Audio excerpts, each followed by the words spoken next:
Okay. Chapter number 5, Information System, Additional Practice Questions. Question number 1. Said is working on the sales data to produce reports for analyzing last year's production cost. He will input data using OCR, MICR, QR, keyboard. हम लोग usually किस तरीके से data को computer के अंदर input करते हैं? Answer is D. यस, बिल्कुल सही है, कीबोर्ड. अगर आई कैप ने इस पे किया होता ना QR, तो हमारा फड्डा हो जाना था. आगे बढ़ते हैं.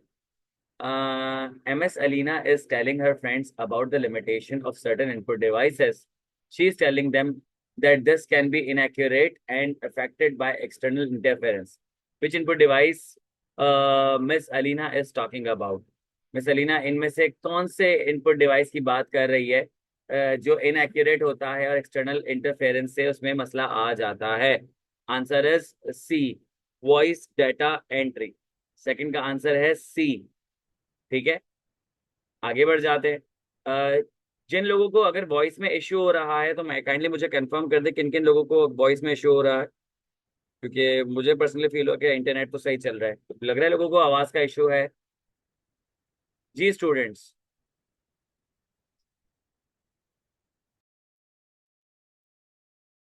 फातिमा, फिर मैं तो ये कहूंगा कि आप ना अपने घर के ना इंटरनेट राउटर के पास बैठ जाओ, क्योंकि जब इंटरनेट स्लो होता है ना तो आवाज स्लो आ रही होती है. तभी मैंने पूछ लिया. ऐसा ना मेरा इंटरनेट स्लो. ठीक है, तो मैं तो राउटर के पास ही बैठा हूँ. आप राउटर के पास बैठ जाओ, आपको इंशाल्लाह आवाज सही सुनाई देगी. ओके, आगे की तरफ बढ़ते हैं. 3. Meena was working on her laptop. Meena जो अपने लैपटॉप पे काम कर रही थी, उसने जो है वो डाटा टाइप किया MS वर्ड पे, उसको सेव कर दिया. बैटरी जो है वो बैटरी डाइड, बैटरी खत्म हो गई. तो जो डाटा है वो कहाँ पे होगा? प्राइमरी स्टोरेज पे, सेकेंडरी स्टोरेज पे, हार्ड डिस्क पे, या फिर P&C दोनों पे? 3 का आंसर है डी. जो आपके पास डाटा होगा सेकेंडरी स्टोरेज पे होगा, और जो सेकेंडरी स्टोरेज का नाम क्या है? Hard disk. तो answer is D. I hope ये बात आपको समझ आ गई होगी. आगे बढ़ते हैं. You bought a new WiFi device. जी बिल्कुल, डाटा सेव किया था तभी BRC. 4. You bought a new Wi-Fi device for home that needs software on your laptop to adjust the setting of the device. The Wi-Fi device is dash, whereas the software in your laptop is dash. मैंने बताया था कि वो technology जो कि information को maintain करे वो कहलाती है IT. और वो टेक्नोलॉजी, वो इन्वायरमेंट और वो इंसान जो मिल के क्या करे उस इंफॉर्मेशन को मेंटेन करे इज कॉल्ड IS. तो आंसर होगा ए, IT एंड IS. सही है, answer is A, IT and IS. ठीक है, आई होप 4 का आंसर भी समझ आ गया होगा. Information system includes all hardware systems, software and procedures involved in the collection, storage, production and distribution of information. तो सर ये जो ऊपर बात की थी ये वही स्टेटमेंट है. अगेन आंसर इज ए. अब 5 MCQs हो चुके हैं, आई होप आपको समझ आ रहे होंगे. 6. Input device that reads data from text and convert it into editable document is called what? 6 का आंसर होगा OCR. OCR के मैंने पढ़ा था ऑप्टिकल कैरेक्टर रिकग्निशन, के यहाँ पे क्या होता है, कैरेक्टर्स को रिकग्नाइज करता है, या तो उसको कंप्यूटर के अंदर टाइप कर देगा या उसको रीड करके बता देगा. That's OCR. ठीक है, जैसे हम देखा है कि ऑडियो कुरान होते हैं कि आप जैसे कुरान के अल्फाज पे जब वो पेन रखते हो तो वो क्या करता है कि उन वर्ड्स को रीड करना शुरू हो जाता है. तो बेसिकली वो क्या करता है कि टेक्स्ट को रीड करता है, उसको फिर एडिटेबल डॉक्यूमेंट में या फिर साउंड्स में कन्वर्ट कर देता है. That's OCR for you. 7. Headsets are input devices, output devices, OCR, all of the above. जी, हेडसेट्स क्या होते हैं? हेडसेट्स सबको बताया है कि ये आउटपुट डिवाइसेस होते हैं. इनका पर्पस होता है ऑडियो को जनरेट करना. सही है, आगे बढ़ते हैं. 8 पे, during an interview one candidate was asked to define system, he referred it to input, output, processing, storage. Answer is correct. Incorrect answer. Answer should be input, output, processing, primary storage, secondary process. Answer is input, output, CPU, primary and secondary. Sir हमें पता है कि input, output, processing और storage ही हमारे पास मिल के कंप्यूटर बनाते हैं. 8 का answer is A. So far so good. आगे बढ़ते हैं. Mobile phones connected with services, mobile phone connected with service providers that provide access to users to send and receive text messages. It is an example of probabilistic system, deterministic system, cybernetic system, none of the above. Sir जब mobile phone service provider से connected होगा और वो क्या करेगा, हमें access देगा, internet user को जो है एक्सेस देगा कि वो डाटा को रिसीव कर सकता है और डाटा को सेंड कर सकता है, तो सर ये क्या है, डिटर्मिनिस्टिक सिस्टम है। दिस इज डिटर्मिनिस्टिक सिस्टम, यहाँ पे आंसर होगा बी। आई होप ये बात आपको समझ आ गई होगी। किसी को कोई इश्यू है तो प्लीज पूछ लीजिएगा, मैं आंसर कर दूंगा। सही है। 10. Teacher needs to know about student progress in current semesters. They should be provided with information, data, knowledge and facts. सही है। इसका आंसर सिंपल है, ए। टीचर को क्या करना है कि बच्चों की प्रोग्रेस मालूम करनी है, तो इसे डाटा नहीं बल्कि इसको प्रोसेस डाटा चाहिए, तो process data is called information. I hope ये बात भी आपको समझ आ गई होगी। आगे बढ़ते हैं, एक मिनट रुकिएगा जी। Any business can create a dash by effective use of information technology. This may be achieved through dash business processes. For instance, purchasing, selling, human resource, and obtaining information for optimal decision making, which results in substantial operational and benefit, cost benefit. इस तरीके का भी MCQ है ना, जिसमें आपके पास दो dashes हो, तो चेक किया करें कि दोनों में सबसे बेहतरीन option simultaneously side by side कौन सी यूज हो रहा है। मतलब ऐसा हो सकता है किसी में एक जो है वो ऑप्शन अप्लाई हो रहा है, किसी में एक ऑप्शन अप्लाई हो रहा है, लेकिन कुछ में ऐसा होगा कि दोनों ऑप्शन सही अप्लाई हो रहे होंगे। ठीक है, तो सबसे पहले आप देखो क्या लिखा हुआ है कि any business can create a dash by effective use of technology.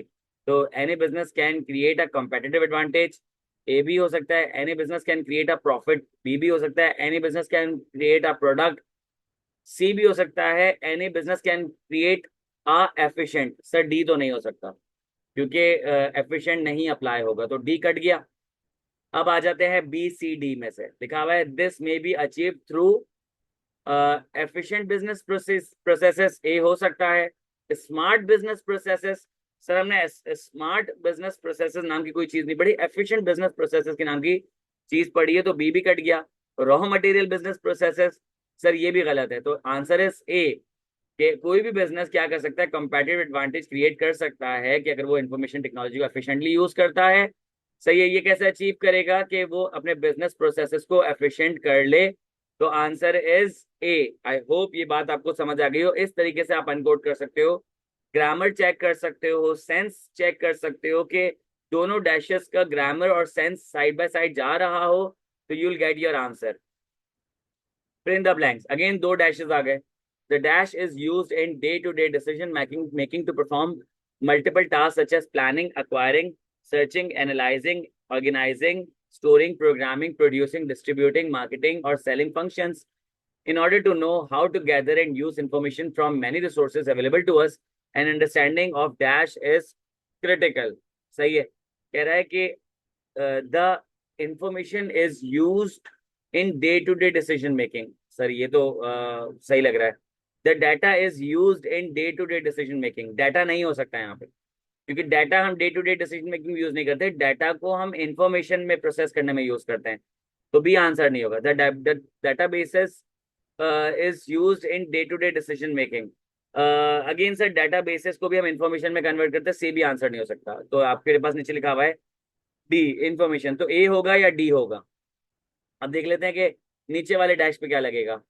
लिखा हुआ है an understanding of dash is critical, तो इंफॉर्मेशन को यूज करने के लिए डेटा से ज्यादा इंफॉर्मेशन सिस्टम की नॉलेज होनी चाहिए। Answer is A, answer is A. I hope ये बात आपको समझ आ गई है कि दो डैशेस को किस तरीके से आपने क्या करना है, साइमल्टेनियसली देखना है कि ग्रामर सही है और यूजेज यूजेज सही है, तो आपके पास सही आंसर आ जाएगा। यस, बुक की लाइन है, बिल्कुल सही है Amanullah. 13. Banking information system collects and processes data into information that is provided to managers for use in. सही है, banking information system collects and processes data into information that is provided to managers for use in strategic planning, decision making, performance monitoring and production, all of the above. 13 का answer क्या होगा कि आप banking information system को सारी चीजों के लिए यूज कर रहे होते हो, आप प्लानिंग को स्ट्रेटेजाइज कर रहे होते हो, आप डिसीजन मेकिंग कर रहे होते हो, परफॉर्मेंस को मॉनिटर कर रहे होते हो और परफॉर्मेंस को प्रोडक्शन भी देख रहे होते हो, तो answer is D, all of the above. सही है। जब आपके पास स्पेशलाइज किस्म के डीबीएमएस थे ना, डेटाबेस मैनेजमेंट सिस्टम थे, उसके अंदर ही आपको एज इट इज मिल जाएगा banking information system. Answer is D, 14। Device which facilitates the introduction of data and information into system is called scanner, printer, projector, LCD। Sir तो यहाँ पे कोई एक इनपुट डिवाइस होगा, प्रिंटर जो है वो आउटपुट डिवाइस है, प्रोजेक्टर आउटपुट डिवाइस है, एलसीडी आउटपुट डिवाइस है, तो आंसर इज ए, 14 का आंसर हो जाएगा ए। आई होप ये बात आपको समझ आ गई होगी। 15, dash is integrated with barcode readers and allows credit and debit cards to be read for instant payments for goods. तो क्या आंसर होगा? Mouse, keyboard, cam, EPOS. Sir ये तो सिंपल है। हम क्या करते हैं, बार कोड रीडर के साथ क्या करते हैं, ईपीओएस कनेक्ट कर देते हैं, ताकि आप क्या कर सको, क्रेडिट कार्ड और डेबिट कार्ड को के थ्रू पेमेंट वगैरह ले सको। तो it's D, EPOS. 16, file size is matter of concern for which type of input device. File size किसके लिए मसला क्रिएट करता है? सर ये तो सिंपल है, हमने देखा था कि इसका आंसर बुक के अंदर डिजिटल कैमरा था, कि यहाँ पे फाइल साइज जितनी ज्यादा बड़ी होगी उतना ज्यादा जो है आपके पास कैपेसिटी कम हो जाएगी। कीबोर्ड, ओसीआर, एमआईसीआर में ऐसा नहीं होता है। 17, EPOS normally works with which device to complete the provision of data information for relevant parties। एक तो इन्होंने स्पेलिंग मिस्टेक इतनी की हुई ना, रीड करते हुए इंसान को समझ ही नहीं आता। लिखा हुआ है कि EPOS normally works with which device to complete the provision of data or information for relevant parties। EPOS ज्यादातर किस डिवाइस के साथ काम करता है ताकि वो डाटा को, इंफॉर्मेशन को प्रोवाइड करे रेलेवेंट पार्टी को? तो camera, microphone, printer, all of the above. देखो यहाँ पे answer all of the above भी हो सकता है, आंसर जो है वो प्रिंटर भी हो सकता है। सही है, लेकिन I would go with printer, reason being कि कैमरा ना हो, माइक्रोफोन ना हो, लेकिन प्रिंटर के थ्रू आपने क्या करना पड़ेगा, रिसिप्ट प्रिंट करके देनी पड़ेगी, तो इसके बगैर गुजारा नहीं है। ए और बी के बगैर तो फिर भी गुजारा हो जाता है। 17 का आंसर है सी। आई होप ये बात आपको समझ आ गई हो। ठीक है। 18, minute areas on screen for quality of resolution on monitor is called what. ये तो सर बिल्कुल आसान है, 18 का आंसर यस, रेजोल्यूशन। जो आपके पास बॉक्सेस बने होते हैं ना कंप्यूटर स्क्रीन के ऊपर, वो बॉक्सेस क्या कहलाते हैं, रेजोल्यूशन। जितने बड़े बॉक्सेस होंगे उतना रेजोल्यूशन कम होगा, जितने बॉक्सेस छोटे होंगे उतना रेजोल्यूशन ज्यादा होगा। आई होप ये बात भी आपको समझ आ गई होगी। ठीक है। किसी को कोई बात समझ नहीं आए, please be my guest, ask a question. घबराना नहीं, परेशान नहीं होना, सवाल पूछ लेना। सही है, रिपीट करना पड़ा, रिपीट कर दूंगा। सही है। Another level of development in EPOS is that now customer can even pay using cash, credit cards, mobile phone, OCR। सही है सर, रिसेंटली लोगों ने मोबाइल फोन से पे करना शुरू किया है। सही है, कैश क्रेडिट कार्ड से तो बहुत पहले से पे कर रहे हैं। सही है। Okay. 20, storage devices which use robotic mechanism to manage storage media are known as dash devices। cloud, remote, offline, tertiary। वो डिवाइसेस जो कि रोबोटिक मैकेनिज्म यूज करती है वो कहलाती है टर्शियरी डिवाइसेस। आई होप आपको टर्शियरी डिवाइसेस के बारे में पता हो। सही, किसी को अगर टर्शियरी डिवाइसेस के बारे में नहीं पता तो मुझसे पूछ लीजिएगा, मैं आपको वापस से बता दूंगा। 21, अच्छा चले बता, सही सवाल पूछा, मैं बता देता हूँ। देखें, आपके पास चार किस्म की डिवाइसेस, चार किस्म की आपके पास स्टोरेज डिवाइसेस होती हैं। एक आपके पास होती है प्राइमरी, फिर आपके पास होती है सेकेंडरी, फिर आपके पास होती है ऑनलाइन, फिर आपके पास होती है टर्शियरी। फिर से मैं रिपीट कर दूं, primary, secondary, primary, secondary, offline और tertiary. Primary, secondary, offline, tertiary.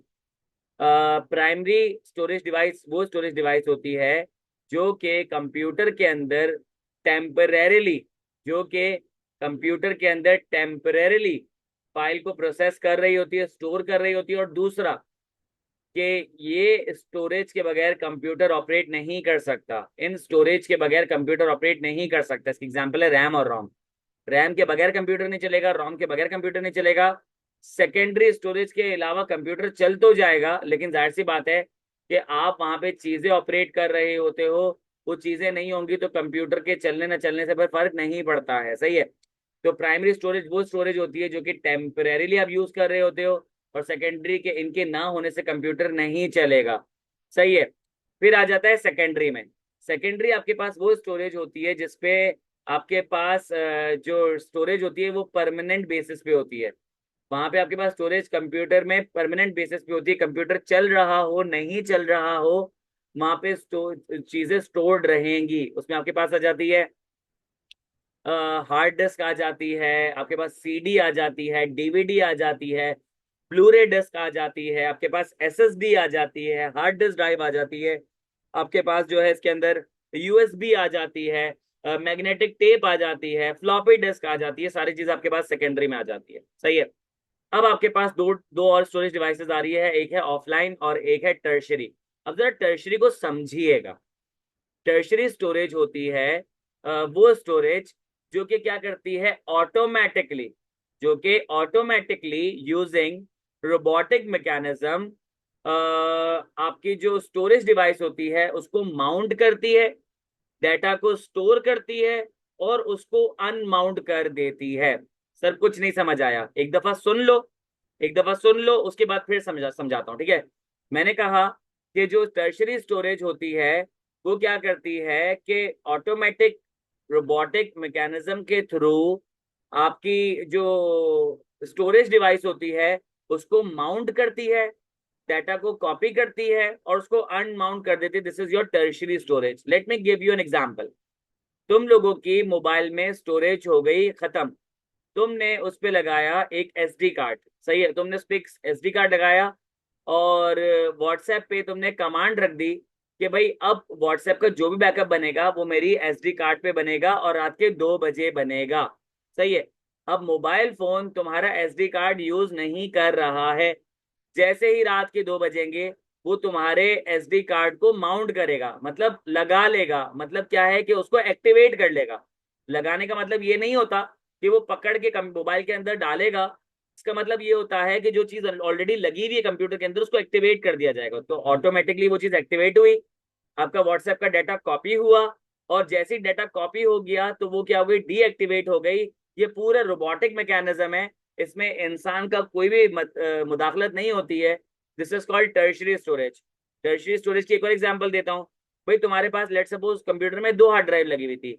Main hard drive तुम्हारी थी 1 टेराबाइट की और जो सेकेंडरी हार्ड ड्राइव थी जो दूसरी हार्ड ड्राइव थी वो थी तुम्हारी लेट सपोज 10 टेराबाइट की। तुमने कंप्यूटर को एक कमांड एक प्रॉम्प्ट दे दी कि भाई जो मेरी मेन हार्ड ड्राइव है ना, अगर वो 500 जीबी भर जाती है तो आपने क्या करना है, उस 500 जीबी का एक बैकअप बना के किसमें डाल देना है, मेरी दूसरी हार्ड ड्राइव पे डाल देना है। अब जो तुम्हारी दूसरी हार्ड ड्राइव लगी हुई है ना, जब कंप्यूटर स्टार्ट होता होगा ना तो उसकी डिस्क घूमती नहीं होगी, तुम्हें पता ना हार्ड ड्राइव के अंदर डिस्क लगी हुई होती है, तो उसकी डिस्क घूमती नहीं होगी, वो सिर्फ अटैच्ड है, वो घूम नहीं रही, वो चल नहीं रही है। जैसे ही क्या हुआ तुम्हारे कंप्यूटर की जो प्राइमरी सॉरी जो तुम्हारी मेन हार्ड ड्राइव थी उसका जैसे ही क्या हुआ कि डाटा 500 जीबी पे पहुंचा, तुम्हारे कंप्यूटर ने क्या किया कि जो दूसरी हार्ड ड्राइव थी उसको एक्टिवेट किया। अब डिस्क घूमना शुरू हो गई है, उसको करंट मिलना शुरू हो गया है, उस पर क्या होगा, डाटा कॉपी होगा। डाटा कॉपी होने के बाद जब पूरा कॉपी हो गया तो कंप्यूटर क्या करेगा, उसमें से करंट खींच लेगा और वो वापस से क्या होगी, इसकी डिस्क घूमना बंद हो जाएगी। This is called tertiary storage. तो यहाँ पे माउंट का मतलब होता है लगाना, डिसमाउंट का मतलब होता है हटाना, सही है। तो this is called robotic mechanism कि कंप्यूटर खुद से काम कर रहा हो, तो this is called tertiary storage. I hope इन दो एग्जांपल से आपको टर्शरी स्टोरेज समझ आ गया होगा। फिर बात करेंगे ऑफलाइन स्टोरेज की। ऑफलाइन स्टोरेज वो सेकेंडरी स्टोरेज होती है, ऑफलाइन स्टोरेज वो सेकेंडरी स्टोरेज होती है जहां पे आप मैनुअली जहां पे आप मैनुअली सेकेंडरी स्टोरेज को माउंट और डिसमाउंट करते हो। भाई लेट सपोज तुमने बोला यार मुझे खुद डाटा को कॉपी करना है, तुमने तुम्हारे कंप्यूटर में ना जो कुछ डाटा पड़ा हुआ था तुमने क्या किया कि खुद से अपने हाथ से यूएसबी लगाई, वो तुमने डाटा को कॉपी किया और हाथ से यूएसबी को हटा दिया। जैसे ही तुमने हाथ से यूएसबी को हटाया ना तो वो बन जाएगी ऑफलाइन स्टोरेज। तुम्हारे कंप्यूटर में हार्ड ड्राइव थी वो फुल हो गई, तुमने बोला है मैं नई हार्ड ड्राइव लगा दे, तो तुमने नई हार्ड ड्राइव लगाई सिस्टम पे और पुरानी हार्ड ड्राइव को तुमने निकाल के सेव करके रख दिया। तो जो तुमने हार्ड ड्राइव निकाली अपने हाथ से, this is called offline storage device. तो सर अगर कंप्यूटर ही स्टोरेज डिवाइस को लगा और निकाल रहा है तो this is called tertiary storage. अगर मैं उसको लगा और निकाल रहा हूं तो this is called offline storage. दोनों ही सेकेंडरी स्टोरेज होती हैं। आई होप समझ आ गया होगा।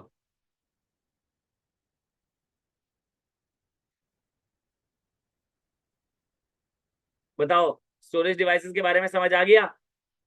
जब तक मैं अब्दुल्ला के सवाल का जवाब दे दूं। अब्दुल्ला कह रहे हैं कि सर PRC 3 इकोनॉमिक्स के लिए कितनी तैयारी होनी चाहिए। यार देखो, मैं तुम्हें बिल्कुल भाइयों वाला मशवरा दूं, अभी भी तुम्हारे पास बहुत दिन है, तुम्हारे पास अभी भी कोई 12 दिन है, चलो 10 दिन लगा लो, सही है। यकीन जानो, अगर तुम एक दिन में 50 पेजेस रीड कर लेते हो ना, तो तुम्हारे पास 6 से 7 दिन में इकोनॉमिक्स की बुक रीड हो जाएगी, जितनी भी तुम्हारी तैयारी है।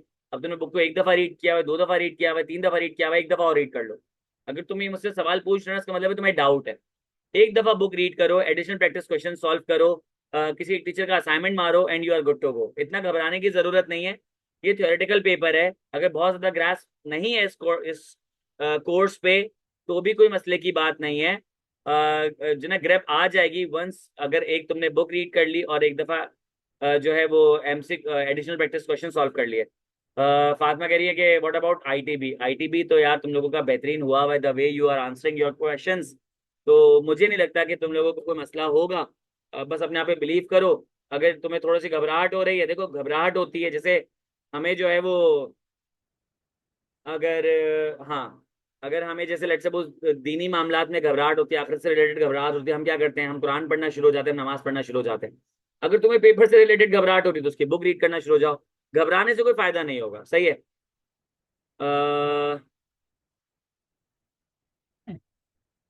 सही है। आई होप सारे सवालों के जवाब आप लोगों को मिल गए होंगे। दीवान प्रकाश कह रहे सर असाइनमेंट करने की जरूरत है। यार if you have the time कर लो असाइनमेंट, क्योंकि मैंने सुना है इकोनॉमिक्स के असाइनमेंट लगते हैं, आईटीबी के असाइनमेंट्स नहीं लगते। आईटीबी में जितने भी टीचर्स के एमसीक्यूज हैं वो नहीं लग रहे होते, लेकिन जो इकोनॉमिक्स के असाइनमेंट है किसी टीचर्स के लग रहे होते हैं। मुझे अभी उनका नाम याद नहीं आ रहा। मैं जो भी असाइनमेंट हो गया आप लोगों को सेंड कर दूंगा, तो आप लोग बुक रीड करो, सही है। और जो है बाकी आप सॉल्व कर लो, ठीक है। चलो आगे बढ़ जाते हैं। अब तो लग रहा है 60% प्लस एपीक्यूज में ओवरऑल आए हैं, ठीक है, हाँ अच्छे हैं। 60 का 70% कर लो तो सेफ साइड पर चले जाओगे, ठीक है। मेक इट 70%, तो चला you are good to go, सही है। 75% तो आउटस्टैंडिंग है, 75% में मसला नहीं है, सही है। आई होप तुम लोगों के सवाल के जवाब दे दिए। वापस से टॉपिक पर आ जाते हैं, सही है। एक तो तुम लोग घबराते करो, तो घबराया नहीं करो, टेंशन नहीं लिया करो, चिल मारो करो, एंजॉय किया करो। जब घबराहट हो, बुक खोलो, आधा घंटा रीडिंग कर लो, तुम लोगों को बहुत पॉजिटिव फील होगा, ठीक है। आगे बढ़ते हैं।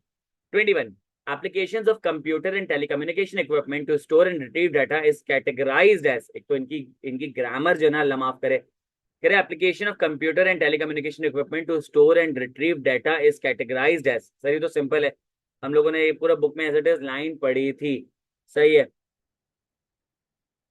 क्या आंसर होगा 21 का? इंफॉर्मेशन सिस्टम, इंफॉर्मेशन टेक्नोलॉजी, क्या आंसर होगा? Information control, information management. Application of computer and telecommunication equipment to store and retrieve data is called information technology. जहां तक मुझे याद आ रहा है कि इसका बुक, इसका जो ये एमसीक्यूज में आंसर आ रहा था, वो आ रहा था 1, इसमें आ रहा था ए, सही है। विच इज रॉन्ग, क्योंकि हमने बुक में देखा था application of computer and telecommunication equipment to store and retrieve data is categorized as information technology. लेकिन इसके बावजूद भी हमने सी पे टिक किया है, तो हमारे 2 मार्क्स कटेंगे। जहां तक मुझे याद आ रहा है कि इसका बुक में आंसर ए था, आई डोंट नो कि ए था या नहीं था, लेकिन मुझे जहां तक याद आ रहा है इसका ए था, सही है। मुनीबा कह रही है यहाँ पे एप्लीकेशन सॉफ्टवेयर के पॉइंट ऑफ व्यू में एप्लीकेशन का मतलब है यूज। यहाँ पे जो वर्ड ना एप्लीकेशन, और बुक में लिखा हुआ है यार, बुक की लैंग्वेज है, फिर आई क्या आपको चाहिए था यहाँ पे वर्ड एप्लीकेशन यूज ना करता मुनीबा। अगर तुम कह रहे ना एप्लीकेशन तो सर सॉफ्टवेयर होगा, आई टोटली गेट यू, तुम बिल्कुल सही कह रही हो, लेकिन फिर आई को बुक में लैंग्वेज यूज नहीं करनी चाहिए थी ना, लिखता है यूजेज ऑफ कंप्यूटर और telecommunication equipment to store and retrieve data is categorized as, ठीक है। तो इट्स सी, लेकिन आई कैप जो है वो यू टर्न मार रहा है। तो हम लोगों ने क्या करना है कि जो बुक की नॉलेज है हमने उसी पे चलना है, चाहे आंसर सही हो जाए या गलत हो जाए। ऐसा ना हम बुक की नॉलेज से हटे और हमारे सारे आंसर गलत होना शुरू हो जाए, ठीक है। आगे बढ़ते हैं। 22, an organization that grows its own cotton complete, क्या यार, an organization that grows its own cotton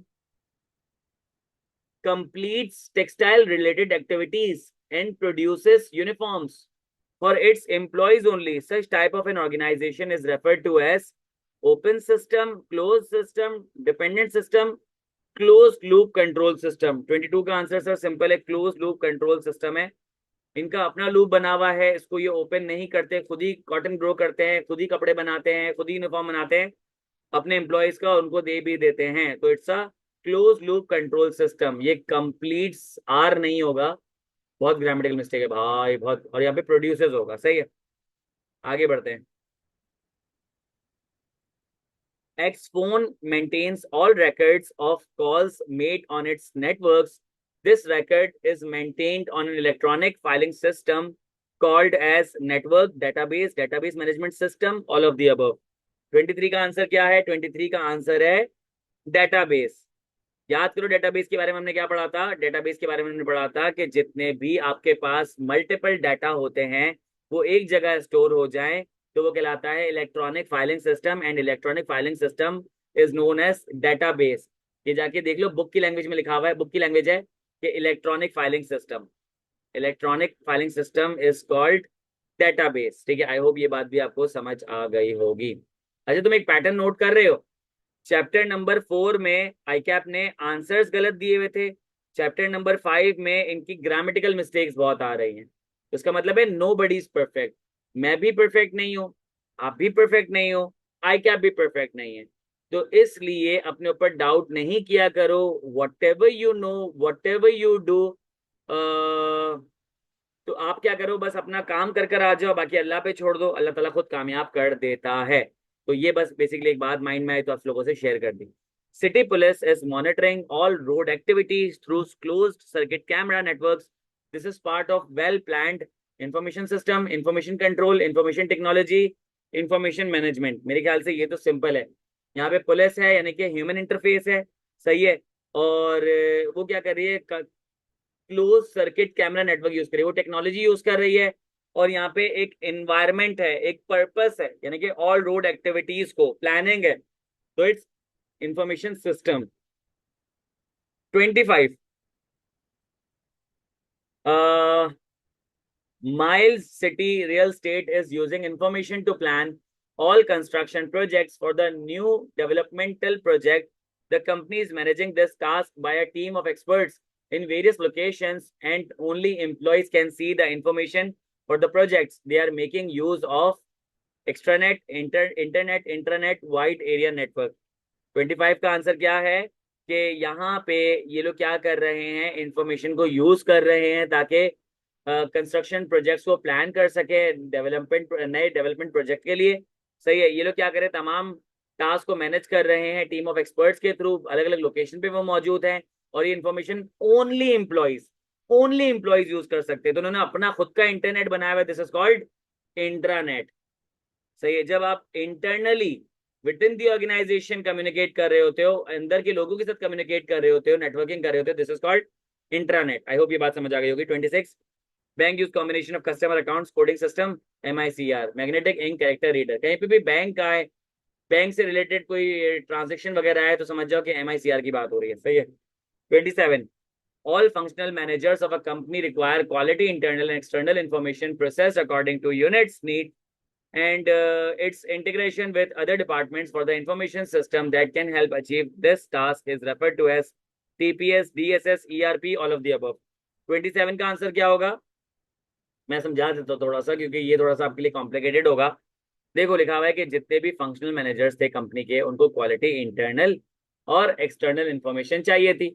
सही है, ताकि वो क्या करें कि यूनिट्स की जो भी नीड्स हैं उनको उनको प्रोसेस करे, उनको इंटीग्रेट करे दूसरे डिपार्टमेंट के साथ। तो यहाँ पे आपको जो इन्फॉर्मेशन सिस्टम चाहिए वो कौन सा चाहिए, TPS क्या करता है, सिर्फ ट्रांजेक्शन्स को प्रोसेस करता है बैच में, या फिर ऑनलाइन या फिर ऑफलाइन। सही है। फिर यहाँ पे लिखा हुआ है DSS, डिसीजन सपोर्ट सिस्टम, आपको मल्टीपल डिसीजंस निकाल के देता है, आपने उस पर अमल करना होता है। ERP के लिए मैं कुछ चीजें लिख रहा हूँ। ERP में आपके पास क्या होता है, इंफॉर्मेशन मिलती है, इंफॉर्मेशन मिलती है एक्सटर्नल एंड इंटरनल प्लस, सही है, प्लस यहाँ पे इंटेग्रेशन होती है। यहाँ पे इंटीग्रेशन, ERP में हमेशा आप वर्ड देखोगे इंटीग्रेशन का। इंटीग्रेशन में जाके तुम लोग देख भी लेना कि वहां पे ERP की एग्जांपल दी है। तो answer is C, enterprise resource planning. I hope ये बात आपको समझ आ गई होगी। ये कीवर्ड्स याद रखा करो, तुम्हें पूरे पूरे इंफॉर्मेशन सिस्टम पढ़ने की जरूरत नहीं है। ईआरपी के लिए एक्सटर्नल इंटरनल प्लस इंटीग्रेशन, कहीं पे भी इंटीग्रेशन आ रहा हो ईआरपी है, इंटरनल एक्सटर्नल इन्फॉर्मेशन आ रहा हो इट्स ईआरपी। सही है, क्योंकि इंटरनल एक्सटर्नल इन्फॉर्मेशन के लिए हम लोग और भी कुछ सिस्टम यूज किया करते थे, जिसमें आपके पास एक्सपर्ट सिस्टम के अलावा कौन सा था हमारे पास, मुझे नाम याद नहीं आ रहा। एक्सपर्ट सिस्टम से कम वाला कौन सा था,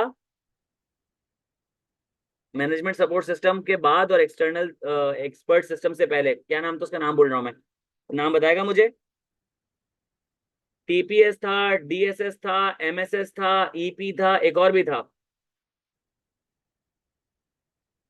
बताओ बताओ बताओ। एग्जीक्यूटिव सपोर्ट सिस्टम, ईएसएस चाहिए, ये नाम था। Yes, executive support system, EIS, executive information system. तो ERP is closer to EIS. सही है, तो इसमें भी इंटरनल एक्सटर्नल इंफॉर्मेशन दी जा रही होती है। चलो आगे बढ़ते हैं। 28 इट्स ईआईएस, ठीक है। लिखा हुआ है your internet connection is unstable. क्या मेरी आवाज में तुम लोगों को कोई मसला नजर आ रहा है? लग रहा है कि आवाज कट रही है, कुछ ऐसा है?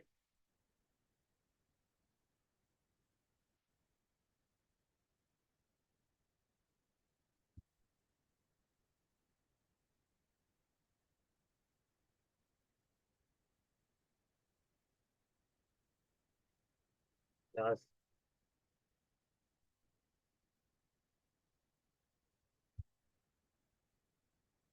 जी, अब आवाज क्लियर आ रही है? चलें। 28 no information system in today's dynamic era work without network connectivity, data security, cyber law, employee training। जी, 28 का आंसर क्या होगा? कह रहा है कि कोई भी इंफॉर्मेशन सिस्टम आज के डायनामिक एरा में काम नहीं कर सकता इनमें से किसी एक चीज के अलावा। देखो, डाटा सिक्योरिटी नहीं हो, सिस्टम पे अटैक होगा लेकिन सिस्टम चल जाएगा। साइबर लॉ फॉलो नहीं करो तो सिस्टम तो चल ही जाएगा, वो अलग बात है कि आपके ऊपर कोई लीगल ऑब्लिगेशन सर पर आ जाएगी। एम्प्लॉय को ट्रेन नहीं किया हो तो सिस्टम एम्प्लॉय जो है प्रोग्राम बढ़ा देगा, लेकिन फिर भी सिस्टम तो चल ही जाएगा। नेटवर्क कनेक्टिविटी के अलावा ये सारी चीजें पॉसिबल नहीं है। सही है। 28 The head office of a commercial bank receives online reports from all branches. The senior manager make use of these reports for strategic decision making. The information from all branches stored in centralized database, LAN, DBMS, outsourcing। 29 का answer क्या होगा? 29 का answer होगा ए, centralised database. क्यों sir? कह रहा है कि जो हेड ऑफिस है कमर्शियल बैंक का, वो ऑनलाइन रिपोर्ट रिसीव करता है तमाम ब्रांचेस से। तो इसका मतलब क्या है कि यहाँ पे एक सेंट्रलाइज्ड डेटाबेस है जिसके अंदर सारी इंफॉर्मेशन जाके डेटा या इंफॉर्मेशन रिकॉर्ड होती होगी। ठीक है। 30 artificial intelligence systems have extensive knowledge of aviation safety. It prompts threats based on environment dynamics and human behavior. This is an example of open system, closed system, integrated system, self corrected system. It goes without saying कि answer है ए। Artificial intelligence है तो वो क्या करता होगा कि वो एक्सटर्नल एनवायरमेंट से फीडबैक कॉन्स्टेंटली कलेक्ट करता होगा, तो answer is A. 8th generation aircraft have sensors attached to pilots. The system can sense vital of the pilots in real time. If pilot loses senses, the system can take control of the aircraft and land its safety on the nearest port. The aircraft have built-in simulation system, closed loop system, open loop control system और remote system. तो 31 का answer simple है sir, open loop control system. उसमें क्या है कि loop क्या चल रहा है कि भाई एम्प्लॉय बोल रहा हूँ, पायलट ही जो है वो टेक ऑफ करेगा, पायलट ही लैंडिंग करेगा। लेकिन अगर एनवायरमेंट से उसको ऐसा फीडबैक आ रहा है कि पायलट सो गया है या उसका जो है वो बोरिया बिस्तर तय हो गया है और वो ऊपर की तरफ चले गया है, जहाज से भी ऊपर चले गया है, तो यहाँ पे क्या करेगा कि आर्टिफिशियल इंटेलिजेंस उसकी जगह क्या करेगा, चीजों को कंट्रोल कर लेगा। It's open loop control system. आगे बढ़ जाते हैं। Which of the following business environments are more suited to a closed system? Stable, dynamic, unstable, recursive। Sir ये तो सिंपल है, 32 का आंसर है ए। जो सिस्टम स्टेबल होगा तभी आप क्लोज सिस्टम चला सकोगे, अनस्टेबल में क्लोज सिस्टम नहीं चलता है। 33 data analyst at investment bank create various reports based on real time data from clients bank and stock market trading data. This data is shared with data analyst through intranet, extranet, databases, DBMS। 33 का answer क्या है? 33 का answer है B, extranet. देखो बताऊं क्यों। एक minute. कह रहा है कि एक डाटा एनालिस्ट है इन्वेस्टमेंट बैंक में, उसने बहुत सारी रिपोर्ट्स बनाई और वो चाह रहा था कि रियल टाइम वो क्लाइंट के बैंक से रिपोर्ट्स मंगवाता रहे। तो क्लाइंट का अपना एक इंटरनेट है, सही है, क्लाइंट का अपना एक इंट्रानेट है। ये जो डाटा एनालिस्ट है इन्वेस्टमेंट बैंक पे, इनका अपना एक इंटरनेट है, इनका अपना एक इंट्रानेट है। तो जब एक इंट्रानेट से दूसरे इंट्रानेट पे इंफॉर्मेशन जा रही होती है, दिस इज कॉल्ड एक्स्ट्रानेट, यानी कि आप अपने इंट्रानेट से बाहर इंफॉर्मेशन भेज भेज रहे हो, this is called extranet. Answer होगा बी। आई होप ये बात भी आपको समझ आ गई होगी। Food for thought is fast food chain with 20 outlets.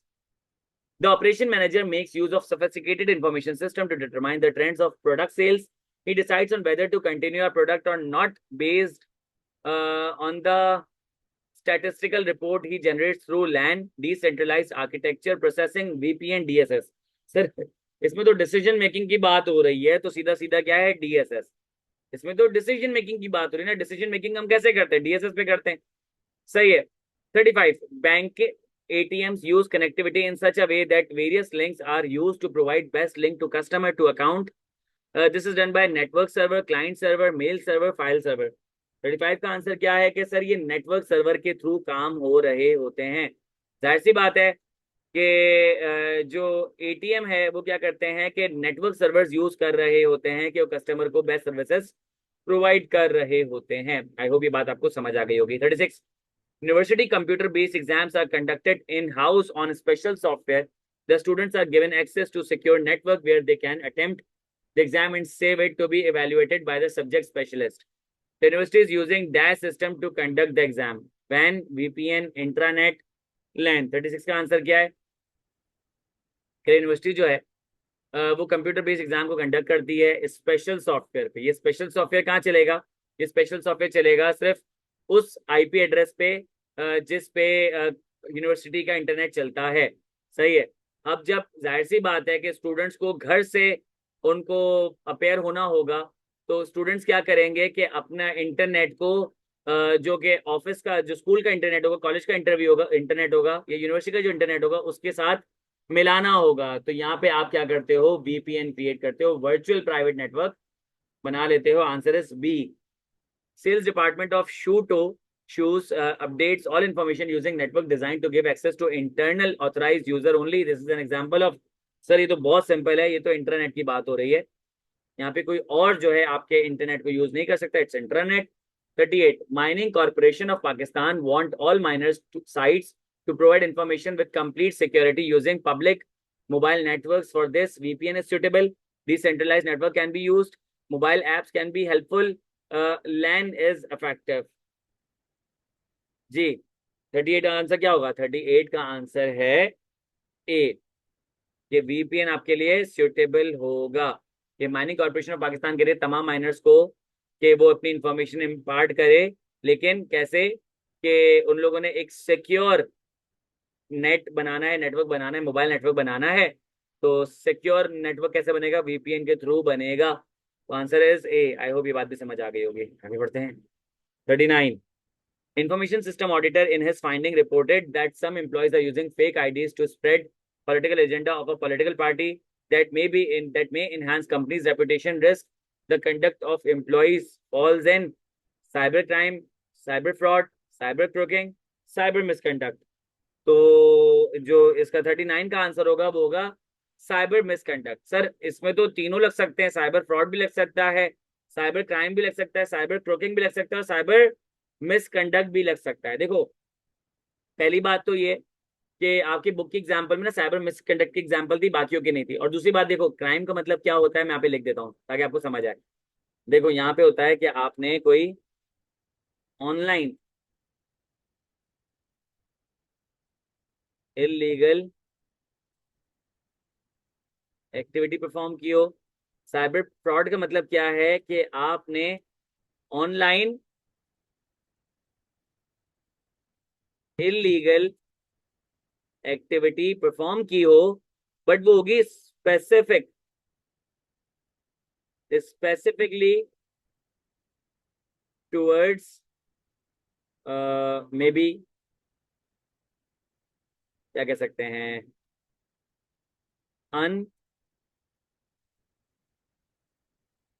Lawful transactions, मतलब यहाँ पे पैसे इन्वॉल्व होंगे। क्राइम तो बहुत किस्म का हो सकता है। क्राइम तो ये भी हो सकता है कि किसी ने जो ना ऑनलाइन क्या किया कि किसी का अकाउंट हैक कर लिया। क्राइम तो ये भी हो सकता है कि आपने ऑनलाइन किसी के डाटा को लीक कर दिया। क्राइम तो बहुत सारे हो सकते हैं। फ्रॉड कौन सा क्राइम होगा? जो कि पैसों से रिलेटेड हो। आपने किसी को चूना लगा दिया, किसी को से सामान मंगवा लिया, उसको पैसे नहीं दिए, या आपने उसके बैंक से पैसे निकाल लिए, कोई ऑनलाइन कोई इलीगल ट्रांसफर। ट्रोकिंग का मतलब क्या होता है? ट्रोकिंग का मतलब सिंपल ये होता है कि आप क्या कर रहे होते हो, आप उस किसी को मिसगाइड कर रहे होते हो ऑनलाइन। आप किसी को मिसगाइड करते हो। मिसकंडक्ट में क्या आता है? सिंपल आपकी अनएथिकल एक्टिविटीज आ जाती है। अनएथिकल एक्टिविटीज, मिसकंडक्ट, किसी से बदतमीजी कर दी, सही है, किसी को आपने क्या किया कि कोई ऐसी फेक इंफॉर्मेशन प्रोवाइड कर दी जो कि अनलॉफुल नहीं थी बट अनएथिकल थी।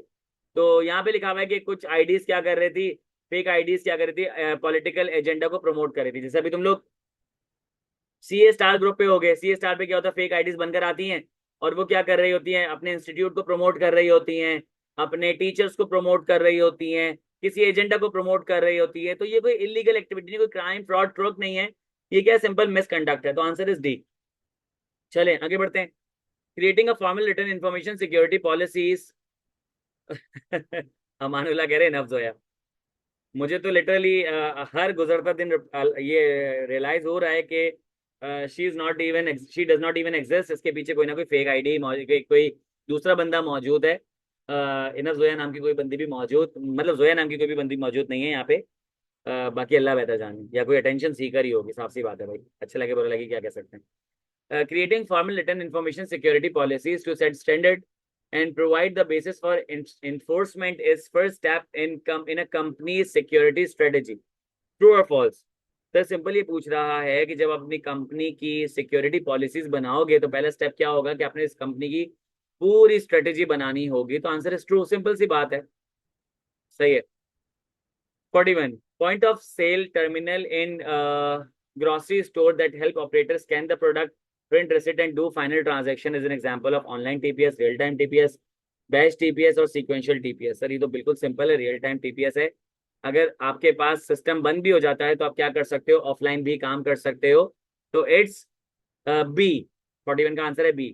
42. Batch processing system are ineffective in banks due to large number of transactions, security of data, forms based data entry, delays in transaction and data update. 42 का answer है D. ये batch processing system में क्या होता है कि आप back to back एक एक ट्रांजेक्शन परफॉर्म करते हो, जिसके ट्रांजेक्शन डिले हो जाती है और डाटा अपडेट नहीं हो रहा होता। 42 का आंसर है डी। आगे बढ़ जाते 43 में। वन कस्टमर में use several ATM one customer may use several ATM in a single day and always get updated account information as it is on central database, online system, centralized computer system, all of the above. 43 का answer क्या है कि ये आपके पास central database भी है, centralise computer system भी है, ऑनलाइन भी है। तो answer is D, all of the above. आगे बढ़ते हैं। 44. Risk in real-time systems is breakdown of central system which can result in loss of transaction. real time system का मसला ये कि अगर सेंट्रल सिस्टम जो है अगर उसमें कोई मसला आ जाता है तो आप जो रियल टाइम डाटा आ रहा होगा वो आप लूज करते हुए चले आओगे जब तक सिस्टम ऑनलाइन नहीं हो जाता। सही है। तो इट्स ट्रू और फॉल्स? सर ये फॉल्स है, क्योंकि रियल टाइम सिस्टम में क्या होता है कि जब सिस्टम ब्रेकडाउन हो जाता है तो वहां पे आपके पास डाटा ऑफलाइन चले जाता है। ऑफलाइन क्या करते हो? ट्रांजेक्शन को रिकॉर्ड करना शुरू हो जाते हो, और जैसे ही सिस्टम क्या होता है वापस से आ जाता है ऑनलाइन, तो वहां पे आप क्या करते हो कि उसको रिकॉर्ड करना शुरू कर देते हो। 45. Operation manager at logistic company need daily reports on assignments, transport from various locations and amount charged for the services. The most suitable reporting system in case would be DSS, EIS, MSS और TPS। देखो यहाँ पे operations manager की बात कर रहा है। Operations manager के पास काम बहुत सारे होते हैं, मैंने बताया था बहुत सारे टास्क होते हैं, बहुत सारे टास्क होते हैं। जैसे आपने डेली रिपोर्ट्स बनानी है, आपने ट्रांसपोर्टेशन के बारे में बात करनी है, कितने पैसे आए, तो मल्टीपल टास्क के लिए आपके पास होता है एमएसएस। ये मैंने आपको पहले ही बताया था एमएसएस पढ़ाते हुए। एमएसएस मल्टीपल टास्क को हैंडल करने में, जगल करने में हेल्प करता है। डीएसएस डिसीजन को सपोर्ट कर रहा होता है। ईआईएस क्या करता है? एक्सटर्नल इन्फॉर्मेशन लाके दे रहा होता है। टीपीएस ट्रांजेक्शन्स को परफॉर्म कर रहा होता है रियल टाइम या फिर ऑनलाइन या फिर जो है वो बैच। 46, मैनेजर जो ह्यूमन रिसोर्स डिपार्टमेंट का वो बिजी है एनालाइज करने में सही बंदा सही जॉब के लिए उसके स्किल्स नॉलेज एक्सपीरियंस और पास असाइनमेंट को देखते हुए कंपनी क्या कर सकती है, यूज कर सकती है डैश का डिजायर्ड इंफॉर्मेशन हासिल करने के लिए। सही है। कंपनी के डेटाबेस को data analytics software database management system data warehouse. To be honest I have no idea इसका आंसर क्या होगा, तो कोई भी तुक्का लगा लेते हैं। जी बताओ क्या तुक्का लगाना है। मुनीबा कह रही है बी। मुझे इसका आइडिया नहीं है। सब पता नहीं कहाँ से सवाल दिया है, मैंने कोई जगह मिस कर दी थी, क्या है आई डोंट नो इसका आंसर क्या है। चलो एक ही आंसर है बी, तो I would go with B.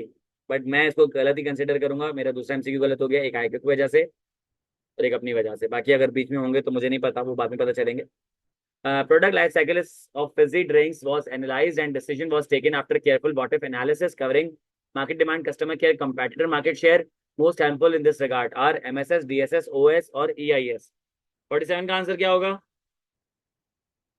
कि आपने डिसीजन लेना है और डिसीजन के लिए क्या यूज होता है, बी DSS।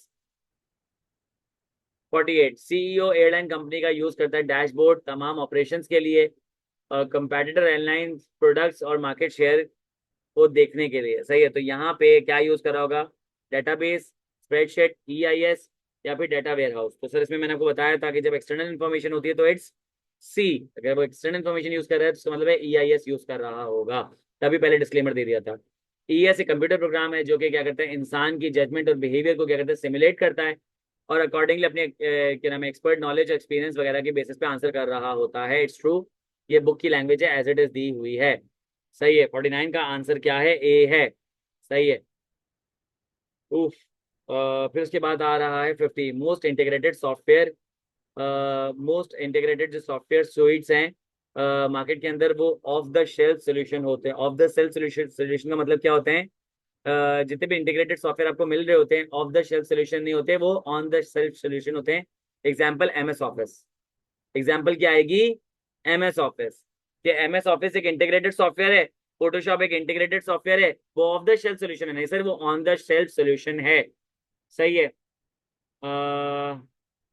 ये कौन साहब हैं जो कि एक बंदे के कमेंट पे सारे दिन दुनिया जहां के रिएक्शन बना रहे हैं, आंसर तो बाकी सब लोग भी दे रहे हैं, तो उनकी तरफ भी जरा नजरें करम कर लें तो फायदा हो जाएगा। खैर we are done with our MCQs। मुझे बता दो बुक देख के कि हमारे कौन कौन से MCQs गलत है, तो उनको जाके डिस्कस कर लेते हैं। HP हम लोगों को दिल नहीं देगा, वो हमें क्या देगा। मुझे आर्ट समझ नहीं आ रहा उसमें, सिस्टम की डेफिनेशन में ये सब तो नहीं आता। चलो 8 जाके देख लेते हैं।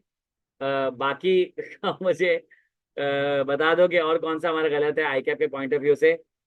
8 जाके देख लेते हैं। ये वाला 8, अरे ये कहाँ गया, सॉरी सॉरी सॉरी, माफ कर दो मुझे।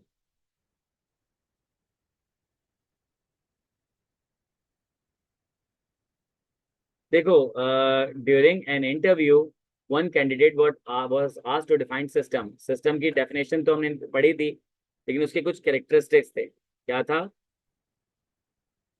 Goals, input, process, output, environment और बाउंड्री। सर ये 3 चीजें तो आ गई है, एक चीज नहीं आई है, स्टोरेज। देखो इट गोज विदाउट सेइंग कि आप अपने कंप्यूटर को देख लो, अपने मोबाइल फोन को देख लो, अपने टीवी को देख लो, स्मार्ट टीवी जो आपके पास मौजूद है। सही है। जो भी चीज़ आप देखोगे ना, तो उसके अंदर थोड़ी बहुत तो मेमोरी होती ही है कि आपने लास्ट प्रोग्राम कौन सा देखा था। आप अगर लेट्स सपोज अगर वॉशिंग मशीन की बात करें तो आपको बता देगा कि तुमने लास्ट टाइमर कौन सा सेट किया था। तुम माइक्रोवेव ओवन की बात करोगे तो बता देगा लास्ट तुमने जो है वो टेम्परेचर क्या सेट किया था। अगर तुम AC की फ्रिज, उसकी फ्रिज की बात करोगे तो वो बता देगा कि लास्ट तुमने किस स्पीड पे फ्रिज चलाया था। अगर तुम AC देख लोगे तो मतलब कि लास्ट तुमने कौन सा टेम्परेचर सेट किया हुआ था। उसका मतलब है कि सर प्रोसेस आउट स्टोरेज तो सब में ही होता है, इनपुट प्रोसेस आउटपुट। सही है। एक वक्त था, मुझे अच्छी तरीके से याद है कि सिस्टम के अंदर नेटवर्किंग नहीं होती थी। मेरे पास जितने भी बचपन में कंप्यूटर थे उसमें इंटरनेट नहीं लगा हुआ होता था। और अभी भी लेट्स सपोज अगर मैं इंटरनेट से हट जाऊं तो मैं MS ऑफिस पे काम कर सकता हूँ, फोटोशॉप पे काम कर सकता हूँ, जो लैपटॉप के अंदर गेम दिए होते हैं वो खेल सकता हूँ, कोई मूवी देख सकता हूँ। तो मुझे जो है वो नेटवर्क की जरूरत नहीं है। लेकिन सर इनपुट प्रोसेस आउटपुट के साथ स्टोरेज की जरूरत है। स्टोरेज नहीं होगा तो कंप्यूटर नहीं चलेगा। It complete your system. तो स्टोरेज साथ साथ होता है, इसलिए इसका जो आंसर है वो है ए। आई होप ये बात आपको मुनीबा समझ आ गई होगी। जी। चलो वेरी गुड। बाकी किसी को कुछ पूछना है या फिर एचपी से ही सब पूछोगे? जी। अगला कोई ऐसी चीज जो कि मुझे जो है वो समझ जो कि मैंने गलत की हो और बुक में कुछ और आंसर हो। जी।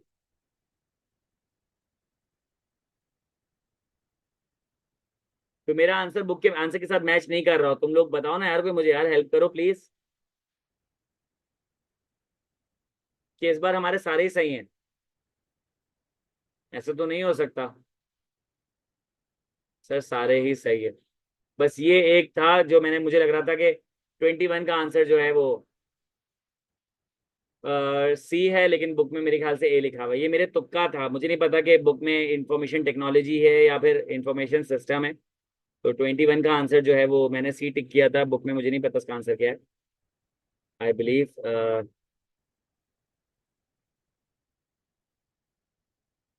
अच्छा चलो। चलो ठीक है। अमानुल्लाह कह रहा है, सर एमएसएस डीएसएस इन सब में डिफिकल्टी हो रही है। मैंने कहा ना देखो, डिफिकल्टी नहीं होगी अगर तुम कीवर्ड्स पे खेलोगे। अगर तुम कीवर्ड्स पे खेलोगे तो तुम्हें डिफिकल्टी नहीं होगी। सही है। अच्छा यार, एक मिनट मुझे दीजिएगा, कोई सवाल तो पूछ लें।